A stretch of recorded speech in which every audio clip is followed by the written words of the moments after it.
Hey everyone, Z Slayer Dre here, and today I'm taking a look at World War Z Horde mode.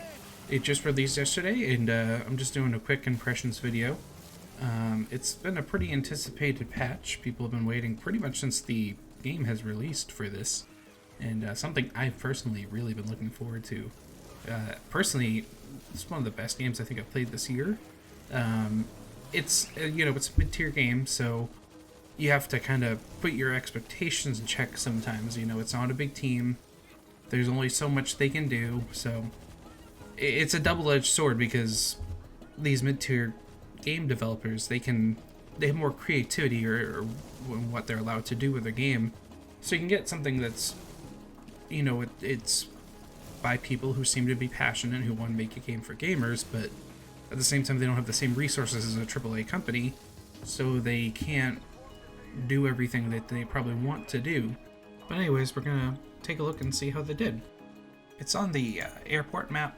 You'll recognize it if you played the PvP, which I don't think many people bought World War Z, the game, for that, but you will recognize if you have played that mode. It's a little bit more expanded. There's like some of the areas are just more open than the PvP map. So basically, it kind of feels like almost like a semi-tower defense, with your avatar running around there. But you can buy defense kits and set them up in predetermined spots, just like you can in the main game, where you're defending hordes. And everything will break down, so even the turrets and the electric fences, which I never knew the electric fences could break down. I guess they just, in the regular horde modes, in the story mode, they just, not enough zombies will ever come to break them down. So you do have to replace them from time to time. After every round, you get a set amount of points. There are these bonus objectives on certain levels that you can do. Some of them are like set 50 zombies on fire or electrocute 50 zombies. It's counted throughout the group, so if you're, say, playing a medic, obviously you don't have like a Molotov cocktail that you can throw like the exterminator, so you can rely on the group to set the zombies on fire. There's some where you have to like protect a random survivor. It's just some NPC. It plops down in like a random spot, usually in the worst positioning possible, and I've not seen them survive a single time. So that one needs maybe a little bit of work. It's a good idea. They just and this is kind of be the running theme of this, is good idea, just it definitely needs some work.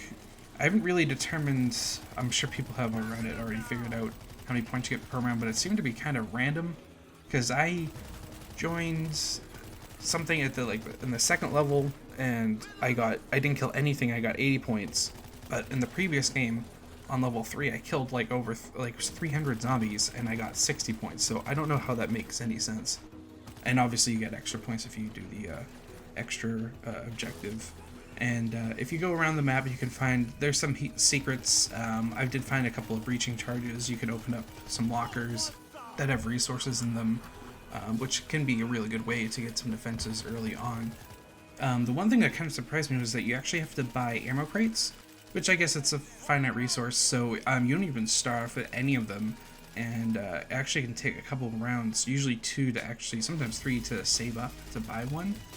So you have to make sure at least one person in your group buys it, because if someone doesn't, then you're gonna, I ran out of ammo on the first round. I was down to my pistol, and actually I was using like melee a lot because I ran out of ammo. Depends on what class you're using. Like I was using the gunslinger, and my spec for that just kind of runs out of ammo fast. It's kind of, you can set it up so you can just constantly be shooting. It did come out with some microtransactions, unfortunately. I think it was $6.99. You get like 3 guns and a new melee weapon skin. It doesn't seem worth it. I did buy one of the earlier ones, which is on sale right now, to support the dev team, and then they announced like literally the day after that they're going to be putting in the season pass, which kind of turned me off from, I don't really buy microtransactions to begin with. But if someone's, if someone makes a good game and they're releasing regular, frequent, free updates, I don't mind supporting the dev team, but I kind of feel burned when you buy something and then they say they're going to put in the season pass. I don't know, maybe you probably will buy the elements of the season pass separately, I'm hoping, because otherwise I'm going to basically have to double buy something. So I'm personally not going to buy any more of the microtransactions until I find out more about the season pass, which isn't listed on the Epic Games Store yet because I have it on PC, and unfortunately it's just one map. Unfortunately, just the airport map. I was kind of hoping there would be a couple of them, but I guess they just had time to do the one. Maybe they'll add another one in the season pass, hopefully. But there's also no new progression or cosmetics, which they do have on their roadmap, and you're usually pretty wary about a roadmap. This is the only gaming company I think that I've actually ever seen pretty much keep up to the roadmap. Stuff has come out later than they promised it, but it has come out, so I'm guessing some point in the next few weeks or month they'll be coming out with the new cosmetic stuff, which is good because the stuff that did come out already is pretty lacking. It's pretty much just color palette swaps. I was really disappointed with that one, and it does seem like it's a pretty good amount of experience that you get from it, the Horde mode. So it seems like you might be able to farm. This might be one of the better ways to farm experience if you can get a good group or have friends to play with. But I don't know if it's the best way to farm gold coins. I think if you have a good group and can do 5 skill difficulty, you probably get coins much faster that way. That's as far as like the positives or neutral stuff, I guess. The rest is like the negative stuff about it. There's unfortunately no level gate, which has been a huge problem, probably the biggest problem with the game so far. Every game I joined on hard mode, there's a normal and a hard mode. Every game I joined on hard mode, there was level 1 characters. I'm not talking like prestiged characters at level 1, I'm talking like level 1 that had no idea how to play the game joining hard mode. That shouldn't be, I mean, there should be a level gate like maybe like level 15 or 20 at the least for hard mode. Even for people prestiged, playing a level 1 character is still really limiting yourself because a lot of the best skill tree options are later on in the tree, so you're really gimping yourself if you're playing at level 1. And I'm sure there's incredible people out there that can play at a level 1 perfectly. I've never met one. Everyone I've met who's joined at level 1, whether it be a new player or a prestige player, they've not contributed to the group at all. So it's been a huge problem, and it really doesn't make any fun because you have to either join 1,000 games before you can find a game without any level 1 characters, or you can start a game, if it's not full then you can have someone level 1 join. People don't really seem to know how to do the kick. No one reads chat, so it's just a huge mess. Another problem is very, very buggy. Probably one of the buggiest releases I've seen, and they've had some bad ones. Any custom keybinds don't work. I thought I couldn't even use equipment. In my first couple matches, I figured you have to reset your keybinds on the main menu screen, and then you have to only use the default keybinds. You can't change them, or else it won't work. I did check it; they'll still work in story mode. But I guess they're aware of the issue and they're going to fix it, but until then, you cannot use custom keybinds. I guess a lot of people have been reporting disconnects. I personally didn't have any disconnects. I had my computer completely crash multiple times, actually. So I haven't seen many people report that. I'm sure it's something on my end, but my computer crashed twice, just downloading the update, and then it crashed so badly I couldn't even get my computer to recognize my graphics card. After like I think the 5th crash, and I finally it took me a while to get my computer even running.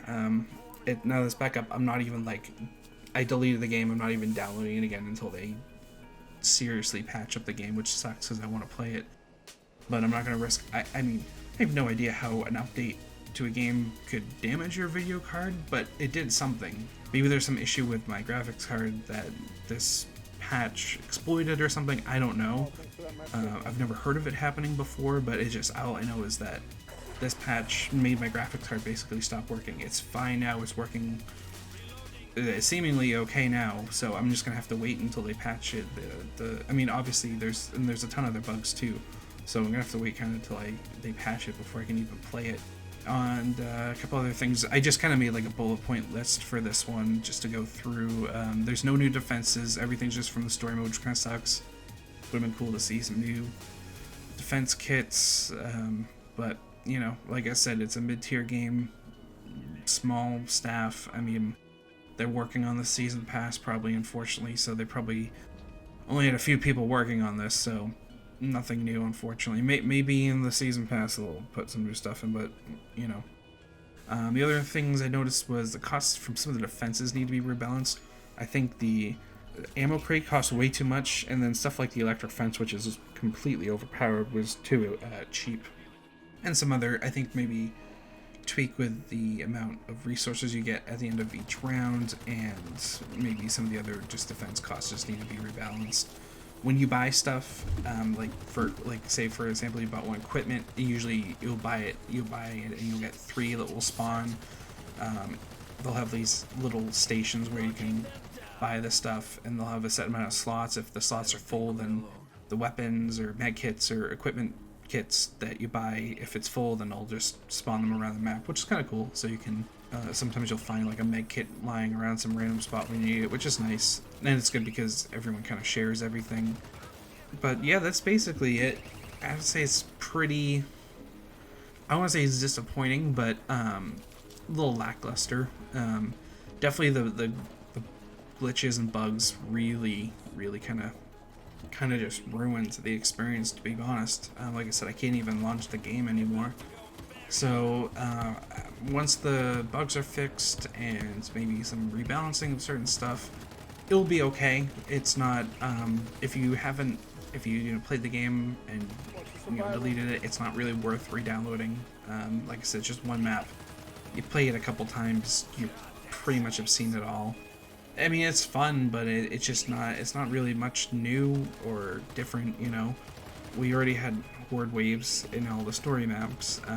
Like I said, I've been waiting for this while. I love this style of gameplay. It just, like I said, it's a little lackluster, so hopefully they can improve it and fix the bugs, and we'll see if maybe they add some new stuff in the season pass, which I'm not crazy about. I hate season passes, but it is what it is. But hopefully they'll add something new for this mode and that, and you know, maybe some more progression stuff, because like I said, I've already prestige 4 most of my characters, so there's very little for me to buy or do in the game anyways. So just really, I mean, I love playing the game, but you know, when there's nothing else to do, it kind of makes it a little boring.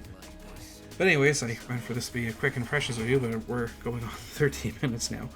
So if you've played it, let me know if you liked it, if you didn't like it, did the bugs affect you at all? If you're interested in videos like this and be doing some reviews, like the video, subscribe, and I'll see you in the next video.